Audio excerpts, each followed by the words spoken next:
ಅಂತರ್ college physiotherapy cricket ಪಂದ್ಯಾಟ champions trophy 2K18 ದೇರ್ಲಕಟ್ಟೆಯ ಎನಪುಯದ ಸಾಕ್ಸಾರ್ ಗ್ರೌಂಡಿನಲ್ಲಿ ನಡೆಯಿತು. ರಾಜೀವ್ ಗಾಂಧಿ ಆರೋಗ್ಯ ವಿಜ್ಞಾನ ವಿಶ್ವವಿದ್ಯಾನಿಲಯದ ಸಿಂಡಿಕೇಟ್ ಸದಸ್ಯ ಡಾ UT Iftikhar Ali champions trophy ಕ್ರೀಡಾಕೂಟಕ್ಕೆ ಚಾಲನೆಯನ್ನ ನೀಡಿದರು. ಈ ಸಂದರ್ಭ ಮಾತನಾಡಿದ ಅವರು, ಕ್ರೀಡಾ ಕ್ಷೇತ್ರಕ್ಕೆ ಎನಪೋಯ ವಿಶ್ವವಿದ್ಯಾನಿಲಯ ಹೆಚ್ಚಿನ ಪ್ರೋತ್ಸಾಹವನ್ನ ನೀಡುತ್ತಿದೆ. ಈ ಮೂಲಕ ವಿದ್ಯಾರ್ಥಿಗಳಿಗೆ ಕ್ರೀಡಾ ಕ್ಷೇತ್ರದಲ್ಲಿ ಅಂತಾರಾಷ್ಟ್ರೀಯ ಮಟ್ಟದಲ್ಲಿ ತಮ್ಮನ್ನ ತೊಡಗಿಸಲು ಅವಕಾಶ ದೊರೆತಿದೆ. ಫಿಸಿಯೋಥೆರಪಿ ವಿಭಾಗದಲ್ಲಿ ಕಲಿಕೆಯೇ ಹೆಚ್ಚಿದ್ದ ಕಾಲವೊಂದಿತ್ತು. ಈ ವೇಳೆ ಬೆರಳೆಣಿಕೆಯ ತಂಡಗಳು ಮಾತ್ರ ಪಂದ್ಯಾಟದಲ್ಲಿ ಭಾಗವಹಿಸುತ್ತಿದ್ವು. ಆದರೆ ಇದೀಗ ಕ್ರೀಡೆಗೆ ಹೆಚ್ಚಿನ ಪ್ರೋತ್ಸಾಹವನ್ನ ಫಿಸಿಯೋಥೆರಪಿ ವಿಭಾಗವು ನೀಡುತ್ತಿದೆ. ಇದರಿಂದ ಎನಪೋಯ ಆಯೋಜಿಸಿರುವ ಟ್ರೋಫಿಯಲ್ಲಿ ಹೆಚ್ಚಿನ ಸಂಖ್ಯೆಯಲ್ಲಿ ತಂಡಗಳು ಭಾಗವಹಿಸಿರುವುದು ಸಾಕ್ಷಿಯಾಗಿದೆ ಎಂದರು. Then now when I saw the champions of Yenapoya trophy starting from this year for intercollege with girls and boys, I was happy and honored to be here, sir. And the campus for Yenapoya is like my family, and I appreciate Farad, the Pro Chancellor's support for sports, athletes and the team of whatever sports activities in Yenapoya campus.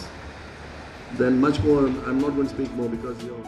ಮುಖ್ಯ ಅತಿಥಿಯಾಗಿ ಭಾಗವಹಿಸಿದ ಅಂತಾರಾಷ್ಟ್ರೀಯ ದಿವ್ಯಾಂಗಿಗಳ cricket ಆಟಗಾರ ವಿಜಯಕಾಂತ್ ತಿವಾರಿ ಮಾತನಾಡಿ, cricket ಆಟದಲ್ಲಿ ಹೆಣ್ಮಕ್ಕಳು ತಮ್ಮನ್ನ ತೊಡಗಿಸಿಕೊಳ್ಳುತ್ತಿರುವುದು ಬಹಳಷ್ಟು ಕಡಿಮೆ.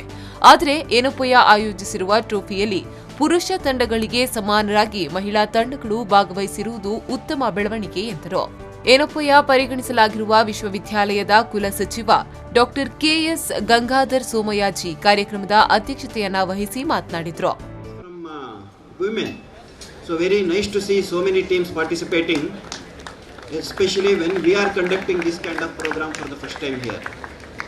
Hope all of you will enjoy our campus, our hospitality, and play to the spirit of the game, natural spirit of the game, and definitely the best team will be a winner. That doesn't mean that the other teams actually do not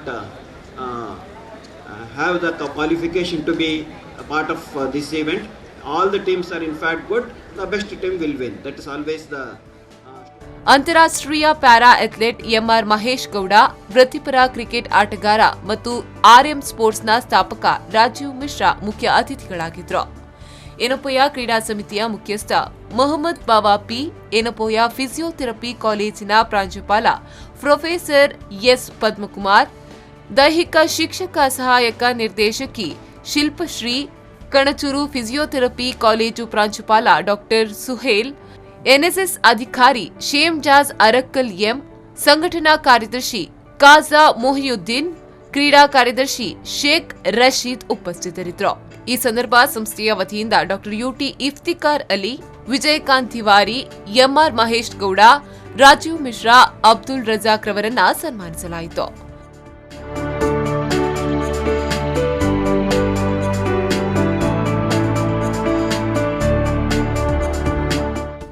ಇನ್ನು ಎನಪೋಯ ಸಂಸ್ಥೆಯಲ್ಲಿ ಕಾರ್ಯನಿರ್ವಹಿಸುತ್ತಿರುವ 17 ಮಂದಿ ದಿವ್ಯಾಂಗಿ ಸಿಬ್ಬಂದಿಗಳನ್ನು ಗೌರವಿಸಲಾಯಿತು.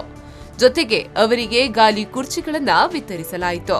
UT Iftikhar Ali ಅವರು 17 ಮಂದಿ ದಿವ್ಯಾಂಗಿ ಸಿಬ್ಬಂದಿಗಳಿಗೆ ಸ್ವಂತ ನಗದನ್ನ ನೀಡಿ ಪುರಸ್ಕರಿಸಿದರು. ಆರಿಫ್ ಕಲ್ಕಟ್ಟ, ವಿ4 ನ್ಯೂಸ್ 24/7, ದೇರ್ಲಕಟ್ಟೆ.